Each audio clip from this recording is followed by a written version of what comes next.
The processing bay aboard the threshold of Dominion smelled of ozone and burnt metal, the scent of 1,000 surrendered weapons stacked in smoking heaps along the far wall. Cadet Mara Ellison stood in the third row of captured humans, wrists bound in photon restraints, watching the alien soldiers move through the crowd like wolves counting sheep. She was 19 years old. 6 weeks into her first deployment. And by every metric that mattered to the chain of command, she should have been terrified. She wasn't. Not anymore. Fear had burned off somewhere over the last 4 hours, leaving behind something colder and more useful. Commander Zyrex moved down the line with the unhurried gait of a being who had never once in his 300-year service record been made to wait for anything. He was tall and 9 feet of chitinous violet plating, mandibles clicking softly with each step, eyes like wet obsidian. Behind him, the human prisoners flinched. He liked that they flinched. It was, in his experience, the correct response to a Vorthane commander. Mara did not flinch. He noticed. "You." Zyrex stopped in front of her, mandibles parting in what passed for a sneer. "Cadet. Your insignia says medical support." "A healer." The word came out wrapped in contempt, the translator implant rendering it almost musical against his clicking native tongue. "You came to conquer a galaxy with bandages?" "We came to survive," Mara said. "Conquering was your idea." The bay went silent. Somewhere behind her, she heard Private Okonkwo suck in a breath through his teeth. "Don't, Ellison, don't," but it was too late, the words were already out, and Zyrex's obsidian eyes had narrowed to slits. Insolent. He stepped closer, close enough that she could feel the heat radiating off his plating, smell the acrid bite of whatever passed for his breath. "On Vorthane Prime, a soldier of my rank could end a life for less than that tone." "Then end it," Mara said. "I'm not going to flinch for you twice." That was when he shoved her. It wasn't a calculated blow. It wasn't even, by Vorthane standards, particularly hard, a single backhanded strike of his upper limb, meant to put a presumptuous prisoner on the ground and remind the watching humans exactly whose ship they stood on. He'd done it 100 times to 100 species across 100 conquered worlds, and every time, the lesson had landed exactly as intended. This time, Mara staggered back 2 steps, caught her footing on the third, and did not fall. Zyrex felt something he hadn't felt in decades: surprise. He didn't have time to examine it. Because that was the moment the threshold of Dominion shuddered, not the violent lurch of a hull breach, but a deep, resonant groan, like something enormous turning over in its sleep. The overhead lights flickered amber. A klaxon began its slow wail.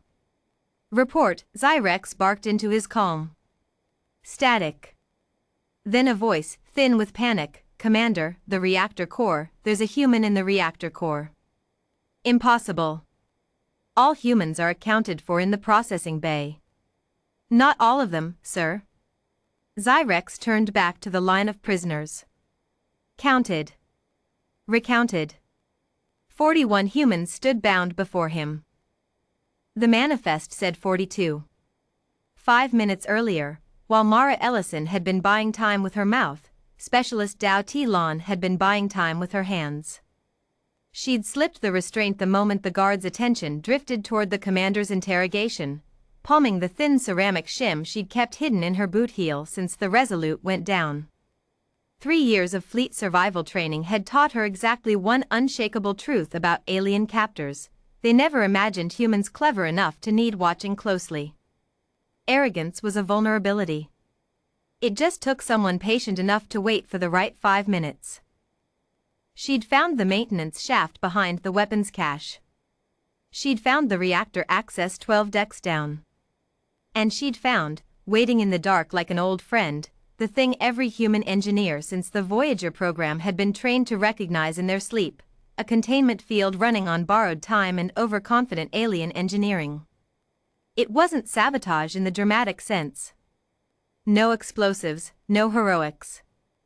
Just a Vorthane reactor core built by a species that had never once been tested, never fought a war against an enemy desperate or clever enough to find the seams in their architecture.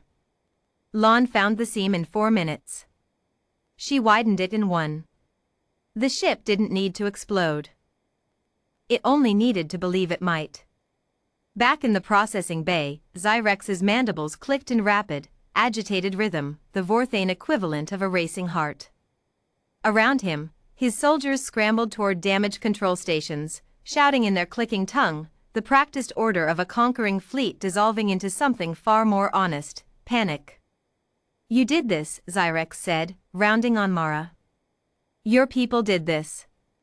"My people," Mara said, "have been doing this since before your fleet figured out faster-than-light travel.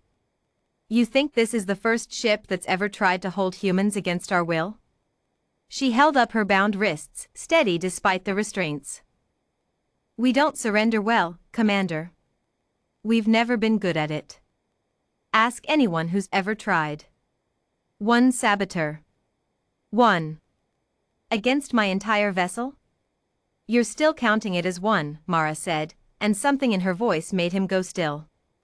"That's your mistake. You think because you bound 41 of us, you control 41 variables. You don't. You control 0. Every single person in this bay has been doing math since the moment we landed here, where the guards rotate, where the cameras blink, where your confidence makes you sloppy. You didn't capture an army, Commander. You captured 42 separate plans, and you only just found out about the first one." The reactor alarm shifted pitch, climbing, urgent, the sound of a system losing its argument with physics. Xyrex's second-in-command appeared at the bay entrance, plating pale with what an Vorthane passed for terror. "Commander, she's rigged a cascade failure. Reversing it requires the access codes she stole from Engineer Vrosk's station. If we can't reverse it in 11 minutes, the core breaches. The ship breaches. Then find her." "We don't know where she went, sir. The internal sensors are, she disabled half of them on her way through." Xyrex turned back to Mara. To the prisoner who had not flinched when he struck her. Who had stood in the wreckage of her own people's defeat and spoken to him like she still held every card in the game. "Call her off," he said. It was not quite a command anymore.